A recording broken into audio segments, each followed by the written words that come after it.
Olá, meu nome é Cecília Souza. Sou graduanda de Engenharia Ambiental na Universidade Federal do Rio Grande do Sul e bolsista de iniciação tecnológica no Laboratório de Pesquisa de Desenvolvimento de Combustíveis, localizado no campus do Vale.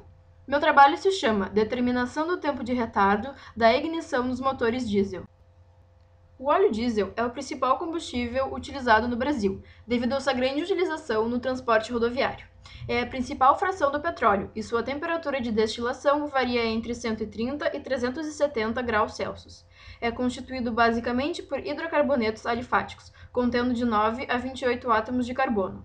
Oferece mais segurança na prevenção de incêndios, entretanto, é o combustível mais poluente para o meio ambiente, devido à sua composição.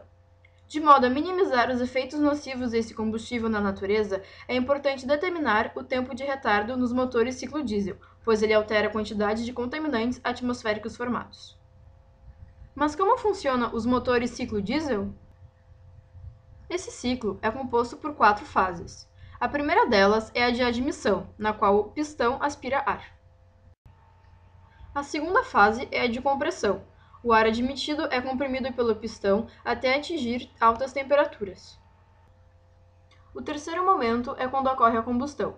A bomba injetora pulveriza óleo diesel, que será queimado, devido à alta temperatura do ar que foi comprimido anteriormente. E a última fase é a fase de escapamento, onde o pistão expulsa os gases resultantes da queima. Portanto, a queima ocorre quando obtemos uma alta taxa de compressão no interior da câmara de combustão, ou seja, a mistura ar e combustível é queimada por compressão no interior dos cilindros, produzindo energia térmica, que é convertida em trabalho. Agora que você já sabe como funciona o motor diesel, é importante entender alguns conceitos. O primeiro, e o mais importante para esse trabalho, é o tempo de retardo da ignição, que significa o tempo transcorrido entre o início da injeção do combustível e o começo da reação de combustão. O próximo conceito é o de material particulado. É um poluente constituído de poeiras, fumaças e todo tipo de material sólido e líquido que se mantém suspenso na atmosfera, por causa de seu pequeno tamanho. Hidrocarbonetos não queimados. São os hidrocarbonetos que saem junto com os gases de descarga. O consumo específico é, obviamente, a quantidade de combustível consumido. E o último, que também é importante, é o número de cetanos. Esse conceito significa a tendência de autoignição do combustível, ou seja, mede a qualidade de ignição de um combustível. Esse valor é o único conhecido e devemos correlacioná-lo com os 4 acima, que serão medidos. Motor diesel Toyama, com injeção mecânica de combustível. Diversos tipos de controladores e de sensores de temperatura e pressão. Filtro de microfibra de vidro, com 47 mm de diâmetro, para coleta de material particulado. Célula de carga com capacidade de 10 kg para a medida do consumo de combustível. E condensador, para o recolhimento dos hidrocarbonetos não queimados, que estão em forma de vapor. E por último, um osciloscópio, para medir o tempo de retardo. Ao ligar o motor, sempre um perfil similar a este que aparece no osciloscópio. Quando mudamos o combustível, ocorrem pequenas alterações no perfil. Contudo, essas modificações são suficientes para determinar o tempo de retardo. A linha azul corresponde à pressão na tubulação do injetor. A amarela significa a pressão no interior da câmara de combustão. O ponto P1 é o momento de abertura do bico injetor, e o P2 é o ponto de inflexão da curva de pressão na câmara de combustão.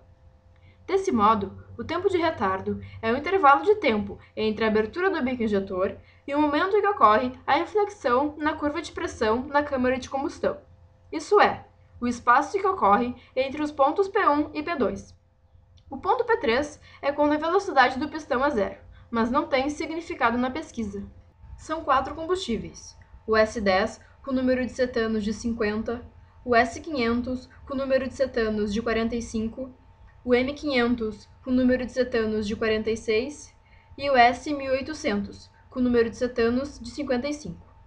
Utilizamos também 2 padrões secundários, que servem para alterar levemente as formulações dos combustíveis, de modo a alterar também o NC. São eles o U17 com NC de 18 e o T23 com NC de 76.